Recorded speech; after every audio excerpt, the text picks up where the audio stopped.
Israel की सेना आक्रमणकारी फिलिस्तीनी आतंकवादियों का हिसाब चुकता कर रही है। गाजा सिटी पर बम बरस रहे हैं। हमारे देश में बहुत सारे लोग हैं जो मानते हैं कि फिलिस्तीनियों पर बड़ा अत्याचार हो रहा है। फिलिस्तीन के छोटे छोटे बच्चे, महिलाएं, बुजुर्ग, कितना बुरा हो रहा है उनके साथ। अरे हमास तो स्वतंत्रता के लिए लड़ाई लड़ रहा है। उन्होंने 1000 से अधिक लोगों की हत्या कर दी तो क्या हो गया? महिलाओं और बच्चों को बंधक बनाया तो क्या हो गया? आपको पता है कि इजराइल उन बेचारों के साथ कितना बुरा व्यवहार करता है? बेचारे फिलिस्तीन के लोग, सोचो कितना कठिन है उनका जीवन। कितने अच्छे और प्यारे लोग होते हैं। तभी तो शांति पुरस्कार देने के लिए कांग्रेस की सरकारों को यासिर अराफात से अच्छा कोई और नहीं मिला। यासिर अराफात, वही जो फिलिस्तीन का राष्ट्रपति हुआ करता था, भारत को अपना सच्चा दोस्त बताया था। कहता था कि भारत मेरा दूसरा घर है। वर्ष 2008 में मनमोहन सिंह ने दिल्ली में फिलिस्तीन का दूतावास हमारे आपके टैक्स के पैसे से बनवा दिया था। फिलिस्तीन के लोग इतने प्यारे कि भारत की सरकारें चाहे कितनी भी दोस्ती निभाएं, कश्मीर के मुद्दे पर वो हमेशा पाकिस्तान का साथ देते हैं। कारण तो आपको पता ही होगा, हम तो काफिर हैं ना, वाजिबुल कत्ल हैं। हमारा कत्ल करना उनकी आसमानी किताब का हुक्म है। फिलिस्तीन के लोग कितने अच्छे होते हैं, इसके लिए आपको डेनमार्क की कहानी सुनाते हैं। ये कहानी है वर्ष 1992 की। डेनमार्क की सरकार ने तय किया कि फिलिस्तीन से भगाए गए 321 शरणार्थियों को वो अपने देश में बसाएगा। बेचारे इतनी लुटी पिटी हालत में डेनमार्क पहुंचे थे कि सबको उन पर दया आ गई।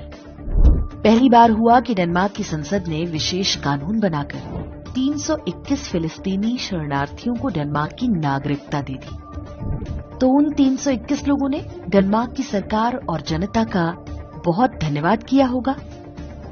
आप बेघर हों और कोई आपको रहने के लिए घर दे दे, तो इससे बड़ा उपकार क्या होगा भला? उन 321 फिलिस्तीनी शरणार्थियों ने तो जीवन भर उस एहसान का बदला चुकाया होगा। वर्ष 2019 में डेनमार्क की एक संस्था ने इन 321 फिलिस्तीनियों का पूरा डेटा निकलवाया और जो बातें पता चली सुनकर आपके होश उड़ जाएंगे। डेनमार्क में शरण पाने वाले 321 लोगों में से 204 गंभीर अपराधों जैसे कि हत्या, बलात्कार और डकैती में पकड़े गए। अर्थात डेनमार्क ने जिन फिलिस्तीनियों को मानवता के नाम पर शरण दी थी, उनमें से 64% दुर्दांत अपराधी थे। सभी 321 फिलिस्तीनी शरणार्थियों ने डेनमार्क की जनता के टैक्स के पैसे पर चलने वाली वेलफेयर स्कीमों का लाभ उठाया। चूंकि जीवन जीने के लिए पर्याप्त पैसे डेनमार्क सरकार दे ही रही थी, तो किसी ने नौकरी चाकरी या व्यापार करने की नहीं सोची। सबने एक्स्ट्रा इनकम के लिए अपराध को ही चुना। इन 321 लोगों ने मिलकर 999 बच्चे पैदा किए। अर्थात हर कपल को 6 से अधिक बच्चे हुए। कहने की आवश्यकता नहीं है कि सारा बोझ डेनमार्क के टैक्स पेयर्स ने उठाया। इन 999 बच्चों में से 34% गंभीर अपराधों में विभिन्न अदालतों द्वारा दोषी पाए गए। वर्ष 2011 में फिलिस्तीनी बच्चों का आईक्यू टेस्ट कराया गया। 6 से 11 वर्ष आयु के 257 बच्चों के सैंपल पर टेस्ट हुआ।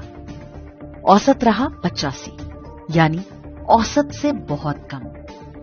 अब कम आईक्यू होना इतनी बड़ी समस्या नहीं है, लेकिन कम बुद्धि वाले इन लोगों को कोई जन्नत और 72 हूरों के सपने दिखा दे तो निश्चित ही समस्या गंभीर हो जाती है। जब ये सर्वे प्रकाशित किया गया था तो डेनमार्क के वामपंथियों और इस्लामिस्टों ने खूब शोर मचाया कि असहिष्णुता आ गई है, इस्लामोफोबिया फैलाया जा रहा है। यहाँ पर एक और ध्यान देने वाली बात है कि फिलिस्तीनियों को कोई अरब देश भी अपने यहाँ शरण देने को तैयार नहीं होता। जॉर्डन, इजिप्ट तो बयान जारी करके कह चुके हैं कि कोई फिलिस्तीनी उनकी सीमा में घुसने की कोशिश भी ना करे। अब जरा सोचिए कि भारत में क्या हो रहा है। करोड़ों की संख्या में बांग्लादेशी और रोहिंग्या घुसपैठिए बसाए जा चुके हैं, कुछ वैध रास्तों से और अधिकांश अवैध तरीकों से। भारत में तो पूरा शासन तंत्र उनके लिए सुरक्षा दीवार बना हुआ है।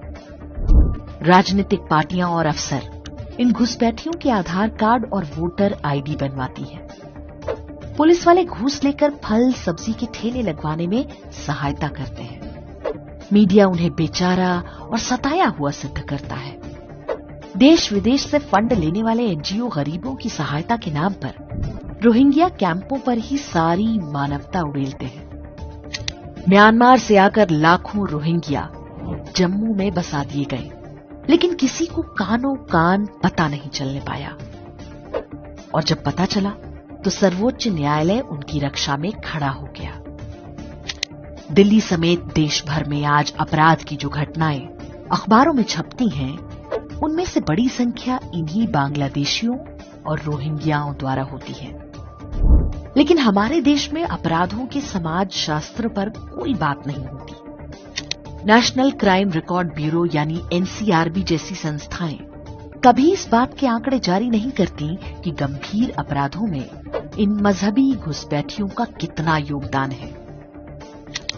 डेनमार्क जैसा कोई यूरोपीय देश हो या भारत, मजहबी घुसपैठियों के साथ जो मानवता आज वो दिखा रहे हैं, उसका परिणाम उनकी आने वाली पीढ़ियों को भुगतना ही होगा।